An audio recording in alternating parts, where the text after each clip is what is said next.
Cool. Well, welcome to everyone who's joining us on Saturday morning. It's my great pleasure to introduce Tim Erickson. Um, when the list of names came out to who was speaking this morning, I saw his name and I bagged the first spot because I've seen Tim speak before in Auckland, although today he joins us from California. And it was a really, really cool workshop. He had lots of cool ideas. And just in the last 5 minutes, I've learned about three different things already. Well, thanks very much, and Michael and Pip for inviting me and hosting me here. Um, so I'm in California where it's Friday afternoon, and so I'm amazed there you are in Auckland on Saturday morning, driving or in your home office or something like that. So I want to begin with a little bit of logistics. We're talking about maps as data. And when we talk about maps, and we're going to use CODAP, the Common Online Data Analysis Platform. And when we use CODAP uses maps, and that's a very good thing. And I see I just was freezing. I hope I'm not breaking up. Is the audio continuous? You're good. Okay, great.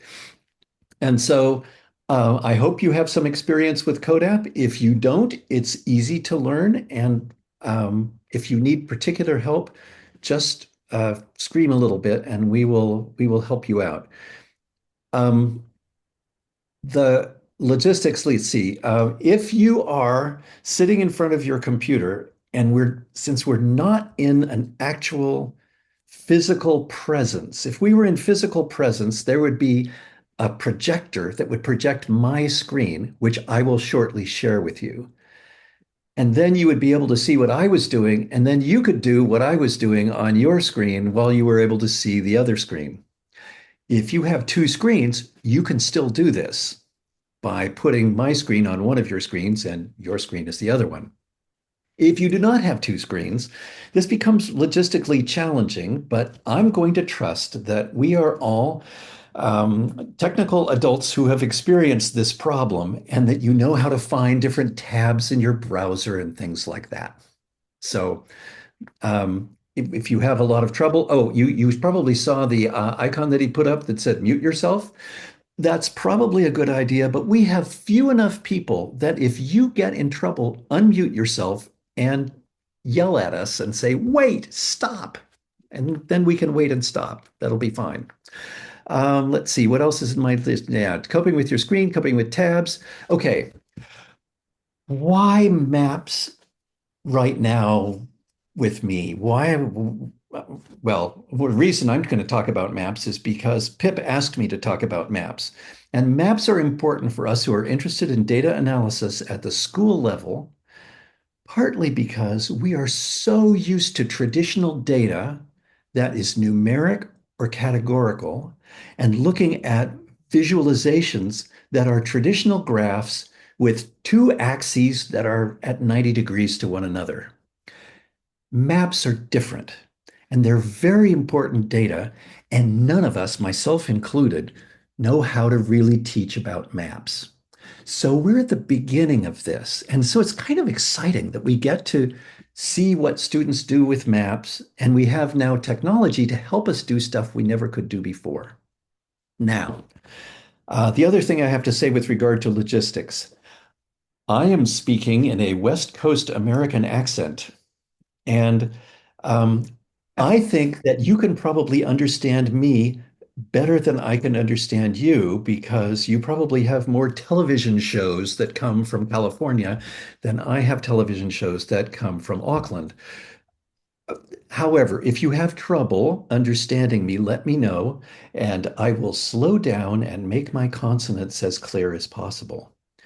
If you're asking me questions, I might ask you to slow down so that I can tell what you're saying. Okay, we allegedly all speak English, but we know there are potential problems.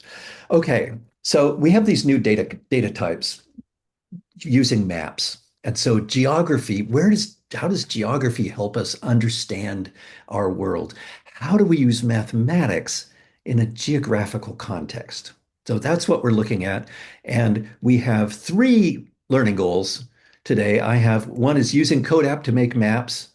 the basics of this. There's a lot more than I can do in this amount of time. Second, you're going to need to alter your data. You're going to need to use data moves, what we call data moves, on your data in order to get the data that you want. And so I'll be talking some about how to use CODAP to do that and encouraging you to notice that we do need to work with the data. And then finally, one of the things that people are interested in with CODAP, and it's especially true with maps, is how do you get data into CODAP? And so I'm going to have to do that several times in the course of this. And if you're a CODAP user, or you become a CODAP user, knowing some of the various ways you can do that will be useful.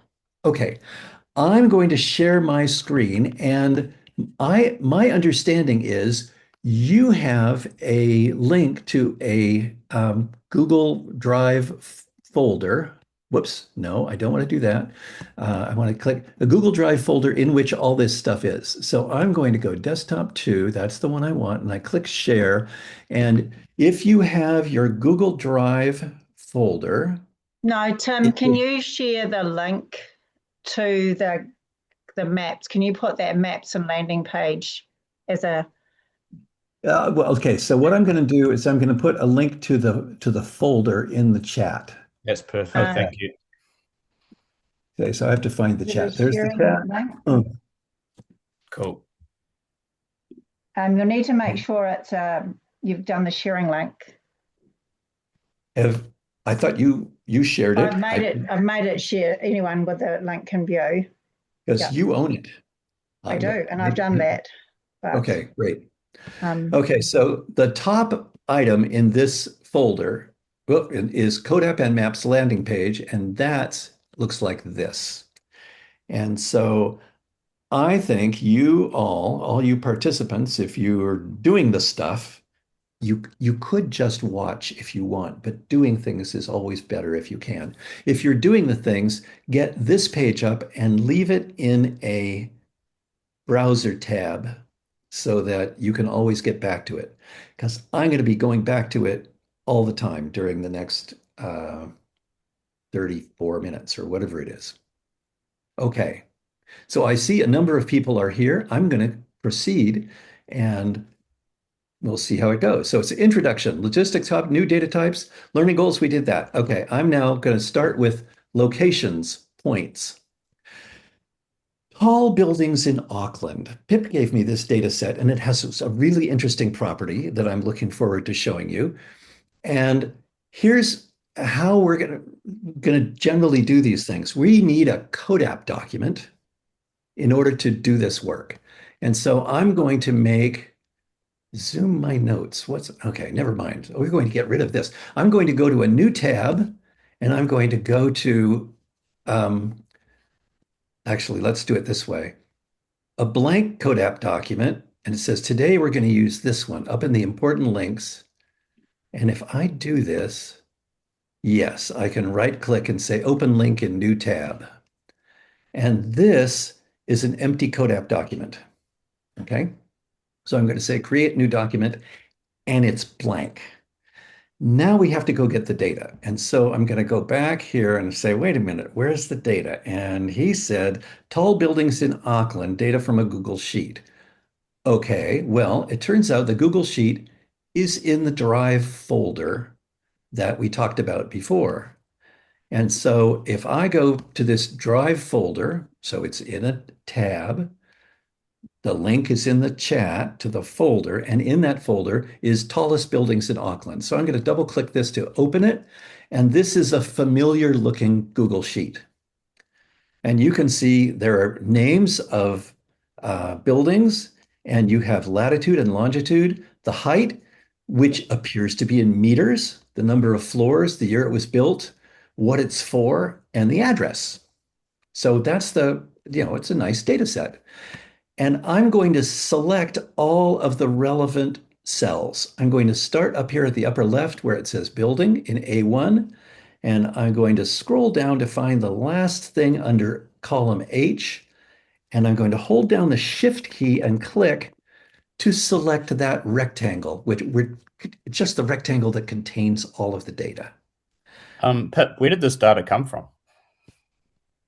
My I think, I got some of it from Wikipedia, and my students filled in the rest of it. Because apparently yes, the Queen's Wharf residents are taller than the Sky Tower at 351 meters. So yes.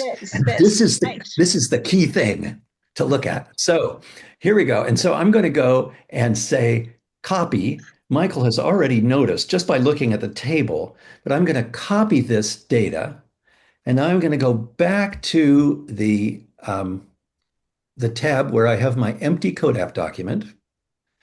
And here's how now. So on my clipboard is the data from a Google Sheet. And so I go to tables, click, and say new from clipboard.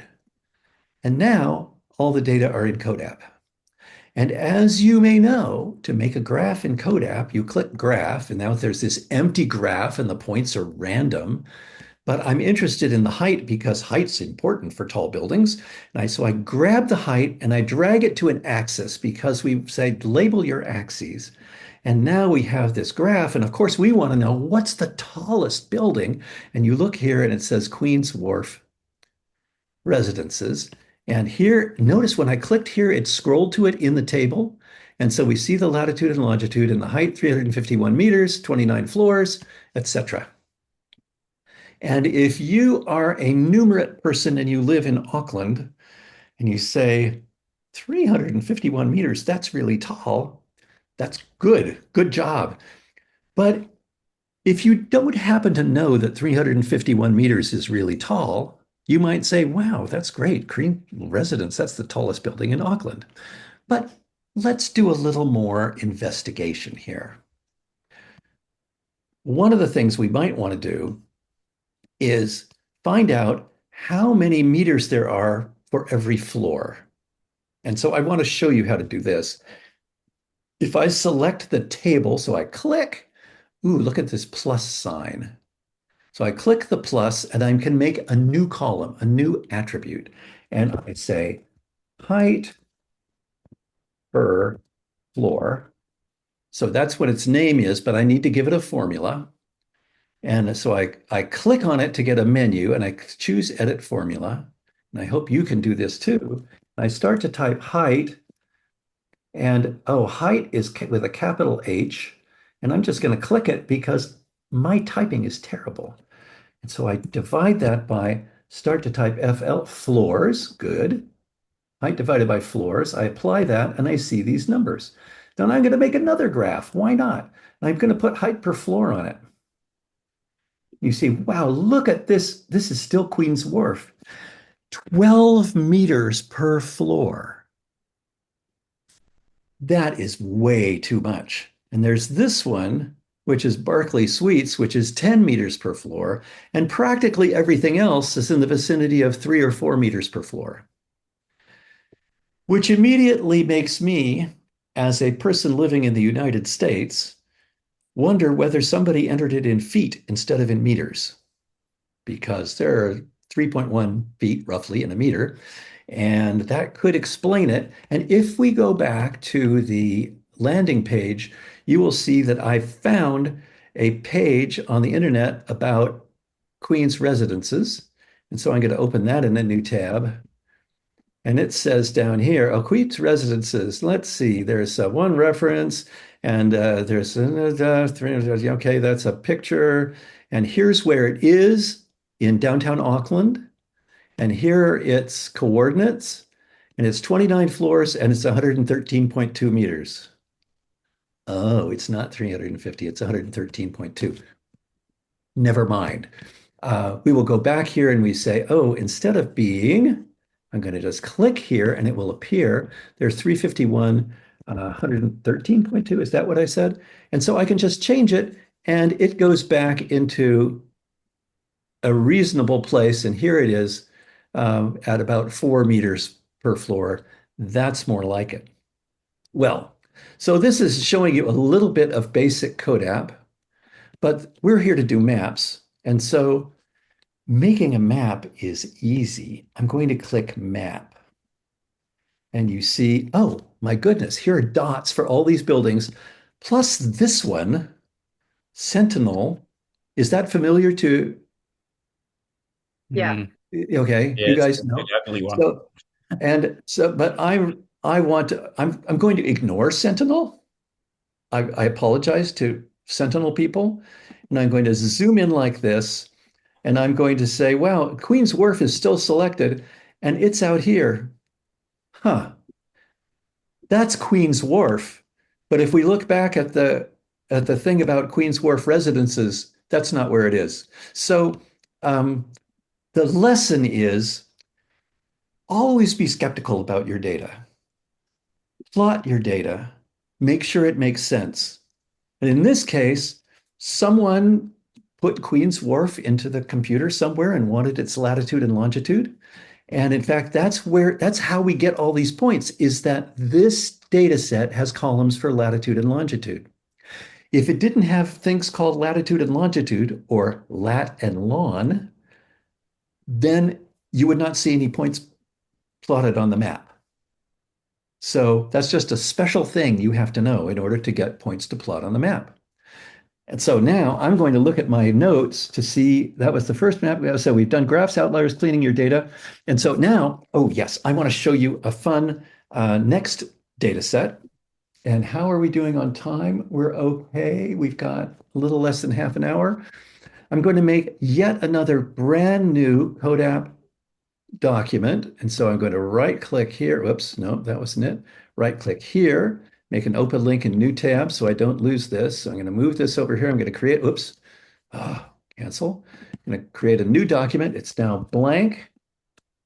And if I go, let's see, if it's where we come out here. If I go back here and that's sorry, I'm going to go to this and you will see a file called mysteryDataWorldwide.csv.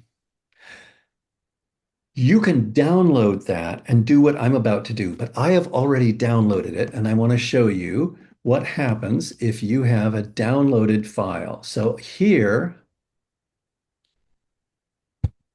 where's my mystery thing? Okay, I'm going to have to download it. Watch this. Let's see, I'm going to mystery data worldwide download, and I'm going to put it somewhere, and I'm going to code out maps. Yes, good. Okay, so now we have mystery data worldwide.csv. CSV stands for comma separated values. I'm going to show you first what this file looks like if you've never seen a CSV before. So the first line in a CSV file has the names of the columns. So this is name, city, country, country code, latitude, longitude. So we're going to get some points with latitude and longitude. And then it says Plaza Hollywood, Hong Kong, China, CN, that's country code, 22.314. And it goes on for more than 2,000, no, more than 20,000 points. So I'm going to close this and all I have to do to get this into CODAP is, here it is in my Finder on the Macintosh or File Explorer, I think it's called in Windows. And I'm just going to grab it and drag it over CODAP. I haven't released my mouse button yet, but you can see the plus sign in the green. If I now release the button, it says, ooh, 25,134 rows. This is giving you an idea. How much can CODAP handle? So if I say I randomly select 5,000 rows because I might have a slow computer, my computer's pretty fast, so I'm going to go ahead and do this demo. I'm going to say import all rows. Okay. And see 5,000, 6, 7, 8, 9, 10, 11, 12, 13, 14, 15.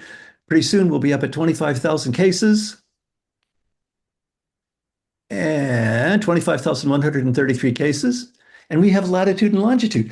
Let's make a map and see if you can figure out what data is about. So I click on the map and a weird thing happens, and it shows you data in the United States and in Latin America. And so I've spoken with the programmers, this is a bug, but if I drag it this way, you can see the rest of the world. I think because you're centered in the US, Tim, you had a problem, but for us, with New Zealand centered in the middle, it came up fine. Okay. Yes. Yeah. So here is a lot of points. And so a question might be, what do you think this is? What are these data about? And I'd be, unmute yourself and give me some ideas.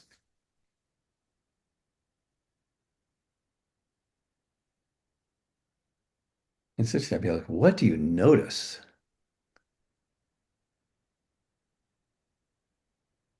Something to do with restaurants? Ooh, that's an interesting idea. That wasn't being stereotypical of Americans or anything. We've got a lot to. Well, yeah, in fact, we could zoom in on New Zealand.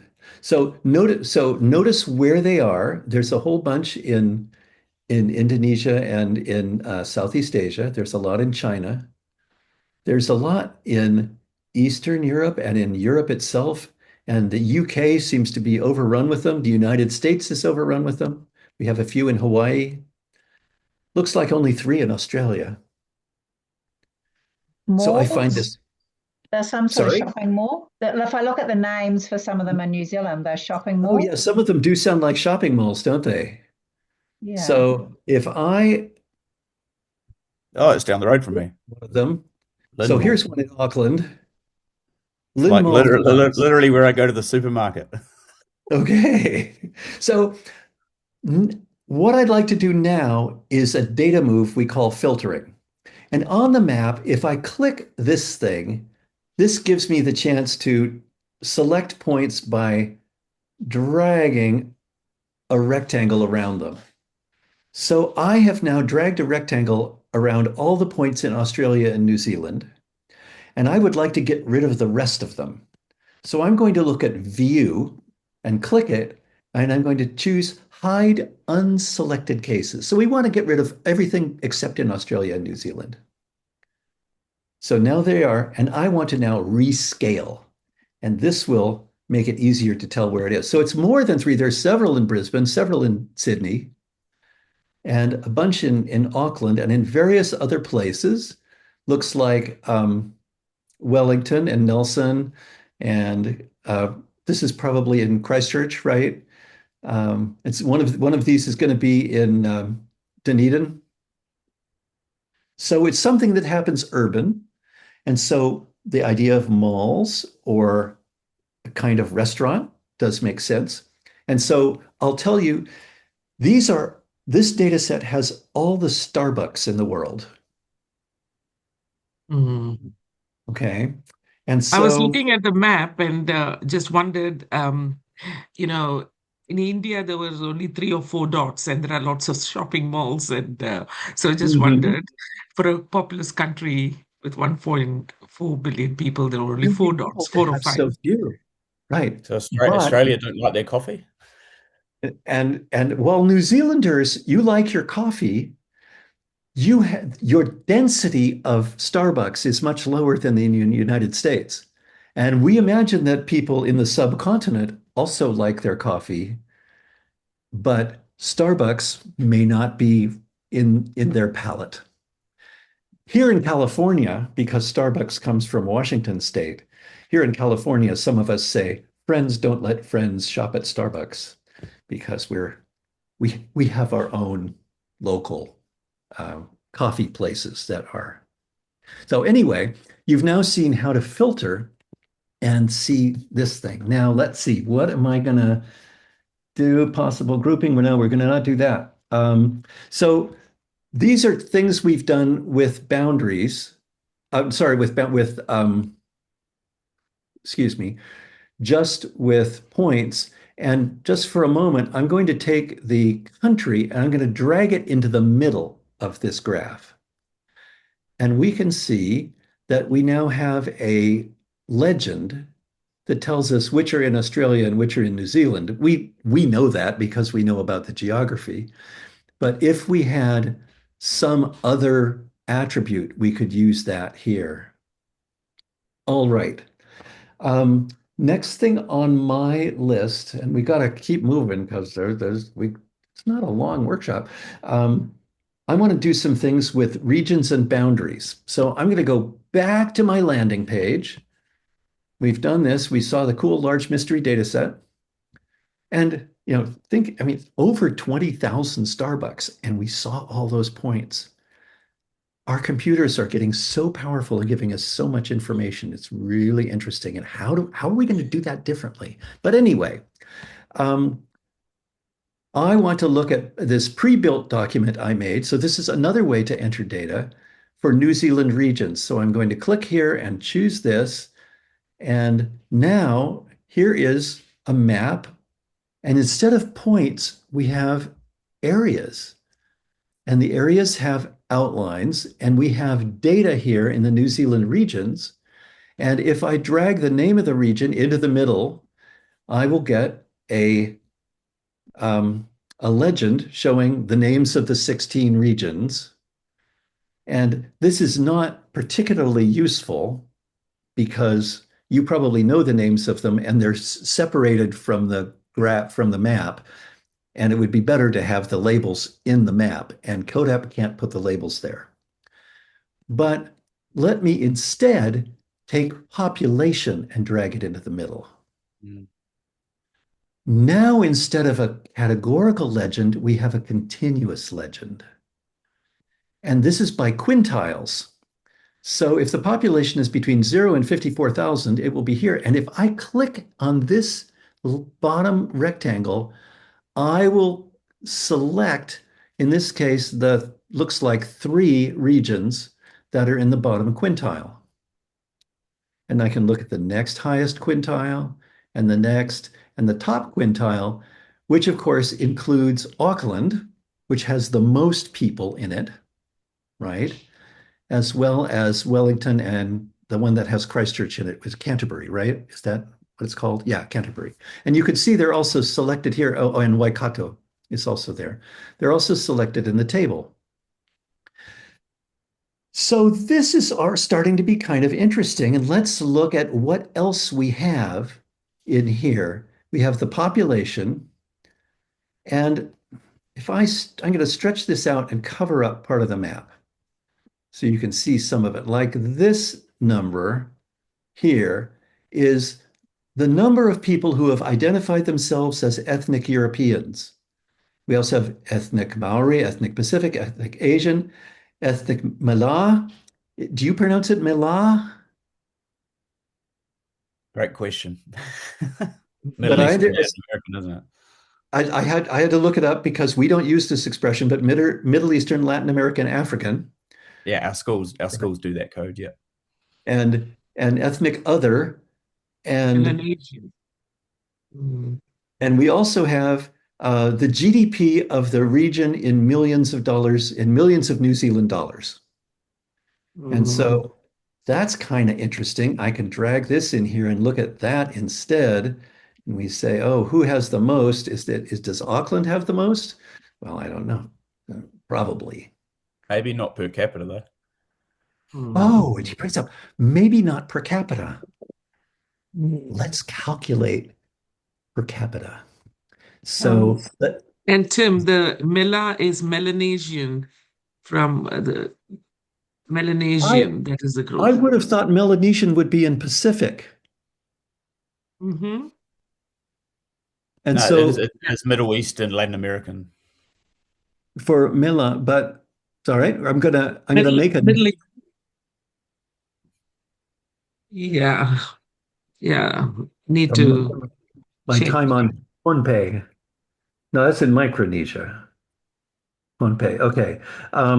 So anyway, I'm going to make a new column, and this is going to be GDP per cap. And in order to make this work, I'm in a math class. I have to make a formula. I'm going to use mathematics to do something that I want to do. So I have a purpose, and so I want GDP something. So GDP million NZD divided by population. Population. So I click apply, and this is per million. Okay, it's millions. And so I'm going to edit the formula. I'm going to multiply this whole thing by 1,000,000. And so now if I drop this in, I can even look at the table. I'm going to make it so we can see the map and the table at the same time. And because we wonder who has the most, I'm going to take GDP per capita and I'm going to sort descending. And I'm going to move this whole column, grab the column and move it left. Come on, wake up. There we go. So that I can put it next to the region name so we can see. So Auckland at 95,000 per capita, Wellington 92, Marlborough 89, Southland 87, down to Northland and Gisborne in the 55s. And so a question might be, does that make sense? Does that fit with your understanding of the different regions in New Zealand? All that wine in Marlborough, eh? Southland's interesting. It's a lot. Taranaki will be that oil. Yeah, it's interesting that Southland is very high. It has a very small population, relatively small, but per capita, they have a high per capita GDP. I would have thought Waikato would be higher given the farmland and stuff, but wonder if it's related to area. Okay, so we could perform other calculations like how many New Zealand dollars per square kilometer, right? Which would be a different sort of thing. So you can see that we can start to ask questions. We can wonder things and ask questions of the students.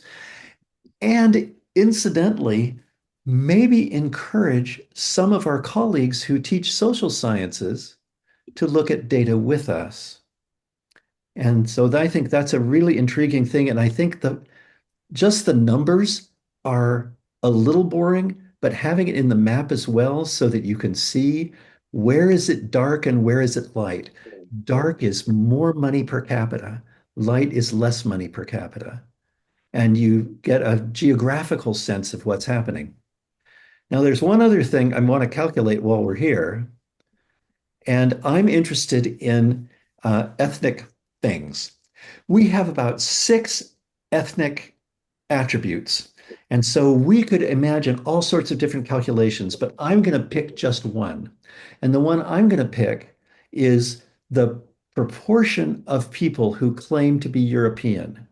And I'm doing that because the calculation is easier than calculating the proportion of people who claim to be one of the other things.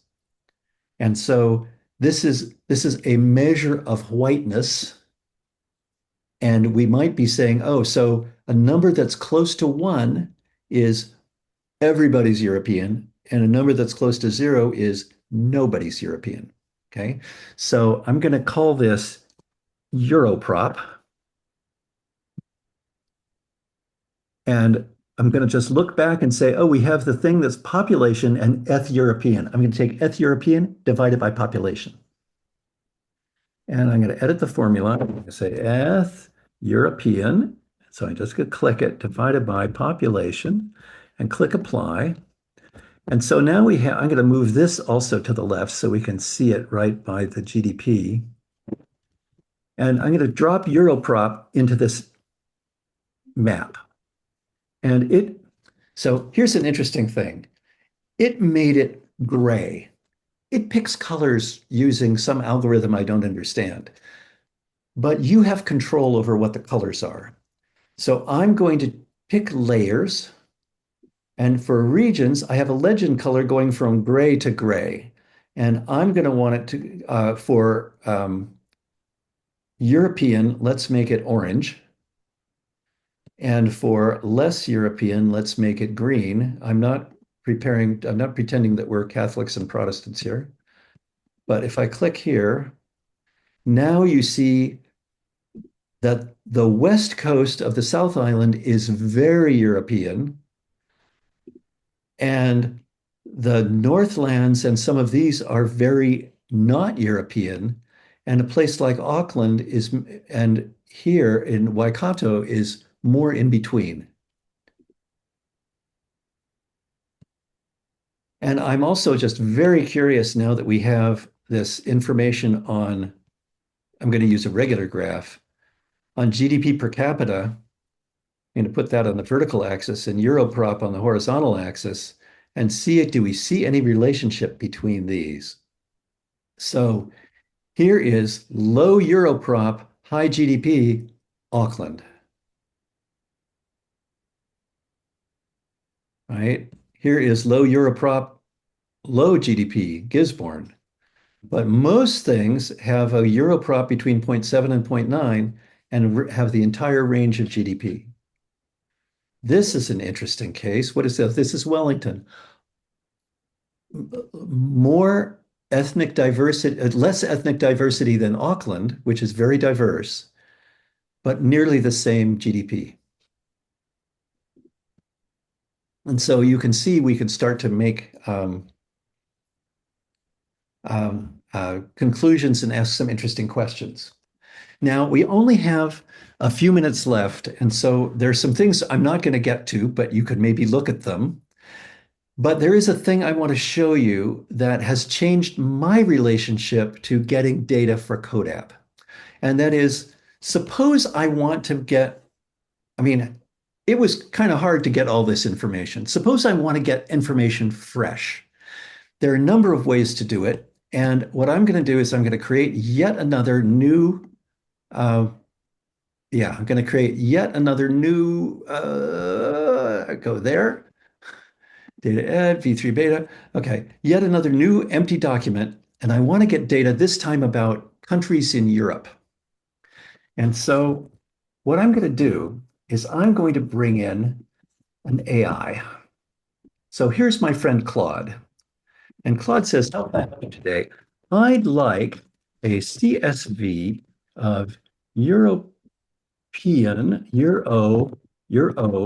countries. Please give me name, population, currency, EU status, GDP, and area. And if you can,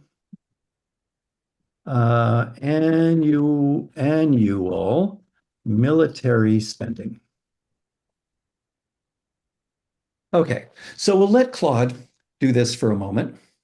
And so Claude is searching the web, looking at member states things. Oh, let me put a comprehensive CSV using my knowledge of European country stats plus the military data I found. And it, it takes a moment, but imagine doing this by Googling it. It would take us quite a while, and we'd get these big tables, and might be hard. And it didn't take this long when I practiced this, but so I'm hoping it will come up with the CSV quickly. Here we go. Here's your CSV with all 50 sovereign. Okay, and so here's a CSV over here. I'm going to click copy. Right? So I've copied it to the clipboard because we know that I can go to table and say new from clipboard. And here we have 49 European countries. Well, let's make a map. And we look at the map and we don't see it. We don't see anything. Oh, and I told it knew, so this is where I am. So it knew that. The thing that we don't have that we did have in the previous example was a column called boundaries. So I have to make a new, and I'm going to stop for just a moment because, we're getting really close, but we're going to be able to do this. If I go back to this, up at the very top, it says there's another resource, the Awash in Data book. This is an online ebook that I wrote. You can go there, and I've written a chapter about maps where I describe exactly how to do what I'm about to do. And so there's no reason you should remember it, except that you need something for areas, and that's boundaries. So I'm going to make this new column called boundaries. And I have to give it a formula. And the formula is going to be, it's obscure. You couldn't imagine it unless you practiced it. I want to look up boundary. And the boundary set, I'm going to say insert value. And I want country boundaries. So I want countries of the world. And the name that has the country name is the column country. So I'm going to say country and I click apply. Now we have boundaries and let's see if I'm going to make a new map. And now we have all the countries in Europe. Russia is making it a problem. So I'm going to select Russia and I'm going to hide it and I'm going to rescale it. And now we have countries in Europe rescaled. And because of Svalbard, things are a bit of a mess. But let's see which ones are EU members. Okay. So yes is the red. No, a former member is the UK. No is no, but a European economic. No is a EU candidate, Ukraine. Okay. And so there are a number of different things we could do. We could also look and see what the currencies are, like which ones are euro and which ones are not. But we are really close to the end of our time. But notice, you can now imagine you could get information for practically anywhere, and AI will help you get the information. Now, the first time I did this very thing, I said, I was in Europe going to do a workshop. I thought, oh, I should do things with European data, like I've tried to find New Zealand data for you instead of always using United Statesian data. And so I asked for, tell me the countries in Europe, give me their population, the GDP. So we could have done GDP per capita. We know how to do that. Could have done GDP per capita. And I asked for military spending and a couple other things and the currency. And I thought, I wonder if whether they have a port matters. So I also said, please give me a column of whether there's a seacoast. And it said, of course, Tim, here you go. Here's your data. And it listed Poland as having no seacoast. So I said, this was ChatGPT at the time. I said, so ChatGPT, you told me Poland had no seacoast. I think it does. And ChatGPT said, oh, of course you're right. Poland is quite famous for its Baltic seaport. Why, Gdansk, and it told me a couple of, and so would you like me to make you a new copy of the data set with this correction? Yes, please, I said. The point being, you do have to look at the data and be careful. On the other hand, as we saw with the buildings in Auckland, you have to look at the data when humans do it sometimes too. And so be at least a little bit cautious when you ask the AI to do things.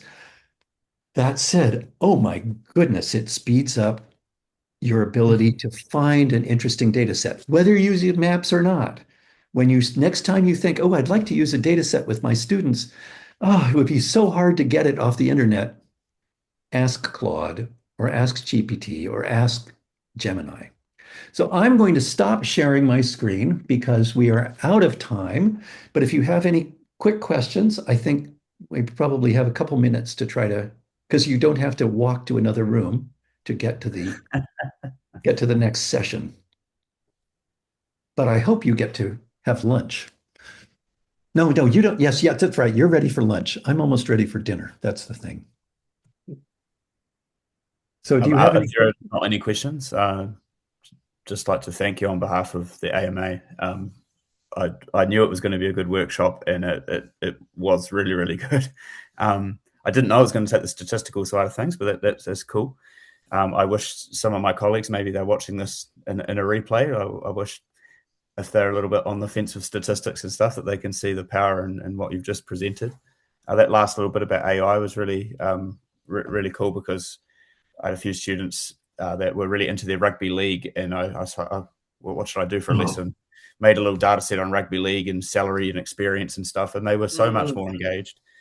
I've used CODAP a little bit, not as much as, I guess, in New Zealand we've got a few competing programs, but I've seen that map button and not really had the courage to click it. But it's amazing. If you've got longitude and latitude data, you can make pictures, and the pictures are so much more engaging than a standard data visual of x-axis, y-axis.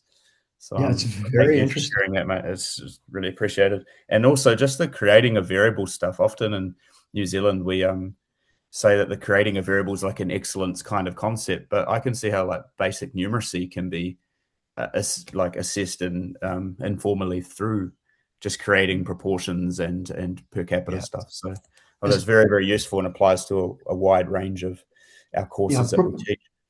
Proportions are especially important because we know we teach proportion in the elementary years, and our seniors high school students mess up with proportions all the time. And this is another opportunity to reinforce this. And because they have to actually express themselves using mathematics, they're using math and doing computational thinking in order to say, oh, how would I express this thing I'm trying to, oh, I know, it's you take the people and you divide by the area and you'll find how and then many you people times by a are million because it's per person. And it's very good. Yes. Instead of 0.000, wait a minute, that's a terrible number. Let me multiply it by something. Yeah, exactly. So thank you very much, Tim, for giving up your time today. And well, it's a great pleasure. It's always fun to interact with my Kiwi friends, and I can only hope that I get to do this in person sometime in the future.